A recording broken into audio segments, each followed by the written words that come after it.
Hey guys, welcome back to a new video. So this week I kind of wanted to talk about a couple things. For starters, being that POTS isn't too recognized here in Canada, it's common to run into, doctors not knowing about it and, just the respect of, okay, I don't understand, can you tell me about it? And I'm cool with that. I'm quite familiar with that sort of situation. But I have come upon a new type of situation that I'm not used to. So with POTS, I have found the treatment that works best for me is IV infusions. So once a week or so, I get 2 liters of IV saline. And that helps me to, be able to do more normal daily things, which is awesome, and I'm glad that I've found something that can help out a bit.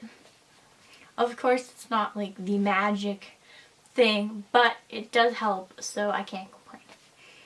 And I had recently acquired the skill to start doing them at home, in the comfort of my own house. For 2 years, I was going to the hospital, where the clinic is, and getting my IVs there. And being in a hospital that frequently around people who are very sick, that really took a toll on me. In that environment, it makes you feel like you're really unwell. Like when you're around people who are getting blood transfusions because they're really unwell, or antibiotics because they have this terrible infection. Like, it's tough being around that every week. And of course, I would have weeks where I was very unwell and it became like imperative that I got my IV sooner than the week mark. And I was lucky to get really accommodated and cared for wonderfully. And it has now kind of become unfortunate. So I have now been faced with the challenge of being judged tremendously for what I have. So because I did my research and found a way to get IVs at home, I'm now being criticized for that.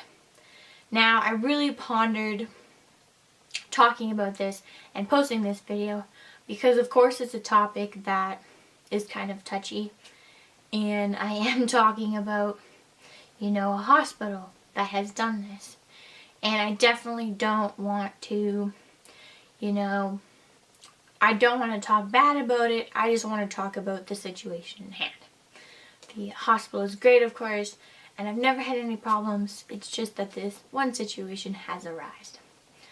So, of course, hospitals are there to accommodate you, help you, and that's what they're there for. So they have all the supplies and skills to help you. And with healthcare in Canada, right, it's covered. It's the thing to do. So after 2 years of going to the hospital, it was time for me to take a break from the hospital. So I've only been getting IVs at home for a couple months, and it has helped just mentally huge.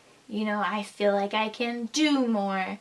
I feel like I'm not this sick person. And being in the hospital, I was feeling like a sick person. So I really had to nip that in the bud, per se. So again, back to the situation. I'm being judged and almost criticized for, taking my care into my own hands.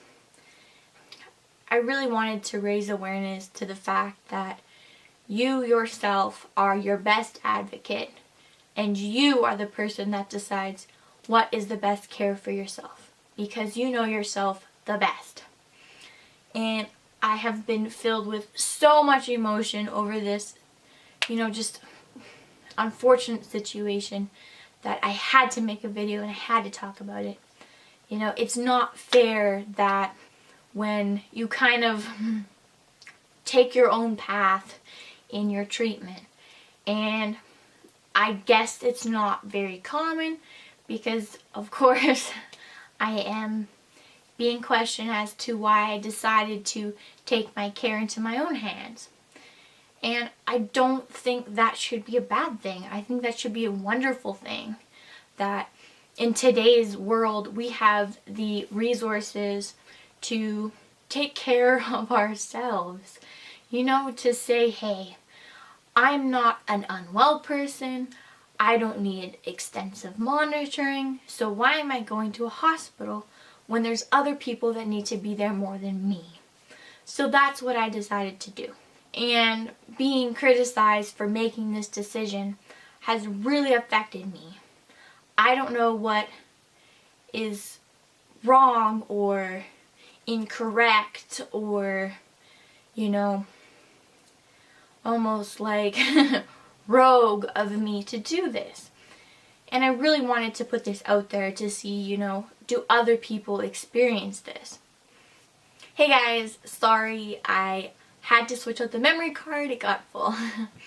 So, of course, back to where I was. In a world where your life revolves around hospitals, clinics, tests, treatments, you name it, it can get really hard to remember that you're someone other than your illness. You're someone other than, the life in a hospital and your experiences in a hospital. I, at least, work really hard trying to separate the two. You kind of dig deep and put on a face at the hospital because it's not fun being there, and, I don't really want to be there. So, there's that side of my life, and then there's the side where I love to talk to a camera. I love to share with people that, of course life is really hard. I have days where I can't believe that I got through them. And I think that's normal as humans, The world is big, the world has a lot of things that it puts in front of you, and there's a lot of challenges in life. And one of those shouldn't be, fighting to be in charge of your own care. And this situation that arose has really almost broken my heart that, that they aren't happy that I have found a way to not have to be in a hospital all the time. And just be in charge of my care, the way that I want to do it. In the comfort of my own home is amazing. And again, it's changed this whole perspective of, okay, I'm not the sick person that goes to the hospital every week. That is really important to me.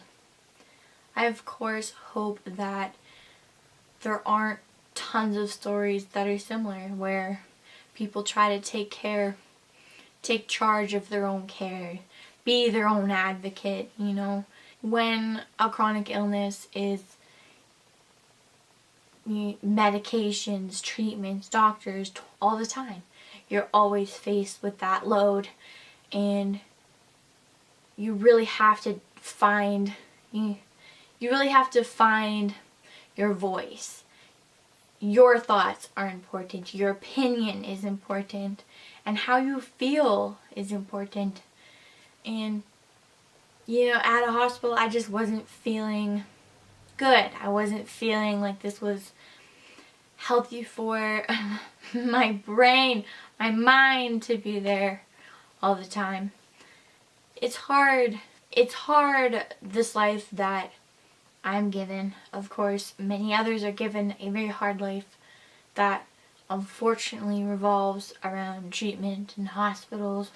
I really hope that people take charge and say, hey, I know a lot about what I have because I live with it and I want to try this. Or that alone is huge. Just saying, hey, listen to what I have to say.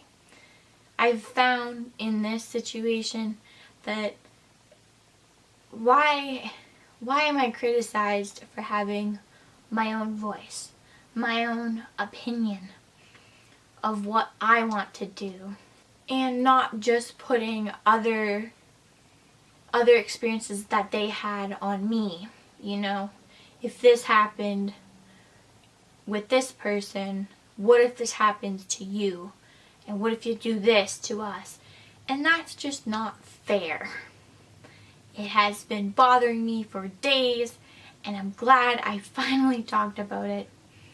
I hope that you guys just got some insight. This is a part of my life that I deal with frequently, but I don't really shine the light into that.